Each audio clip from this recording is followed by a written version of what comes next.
రెండు రకాల ఆశీర్వాదాలు ఉన్నాయి. ఒకటి ఎర్త్లీ బ్లెస్సింగ్స్ అంటారు, భూ సంబంధమైన ఆశీర్వాదాలు. రెండోది పర సంబంధమైన ఆశీర్వాదాలు. అందరూ బట్టే ఎఫెసీయులకు రాసిన పత్రిక మనం చూస్తాం, పర సంబంధమైన ఆశీర్వాదాలతో ప్రభు మనల్ని దీవిస్తున్నాడని ఎఫెసీయులకు రాసిన పత్రిక 1వ అధ్యాయంలో మనం చదువుతాం.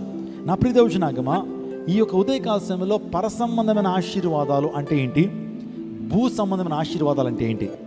భూ సంబంధమైన ఆశీర్వాదాలు అంటే ఈ లోకంలో మనము ఆ ధనాన్ని కోరుకుంటాం, ఉద్యోగాన్ని కోరుకుంటాం, బిడ్డలను కోరుకుంటాం. ఆ తర్వాత భూ సంబంధంగా దీవించబడాలి, అభివృద్ధి చెందాలని కోరుకుంటాం.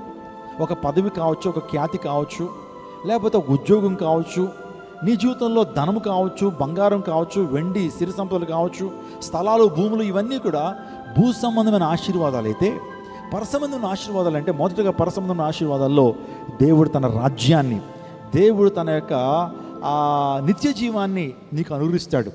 అంత మాత్రమే కాదు, ఈ భూలోకంలో బ్రతుకుతున్నప్పుడు కూడా పరసంబంధమైన ఆశీర్వాదాలు అంటే ఆత్మఫలం ఫలించటం, ఆత్మవరాలతో నింపబడటం, పరలోక రాజ్యంలో స్థానాన్ని పొందుకోవటం, పరలోక రాజ్యంలో కిరీటాలు పొందుకోవటం, పరలోక రాజ్యంలో దేవాదేవుడు గొప్ప ఆశీర్వాదాలతో నింపబడటం అనేది అది పరసంబంధమైన ఆశీర్వాదాలకి అది సాదృశ్యంగా ఉంది.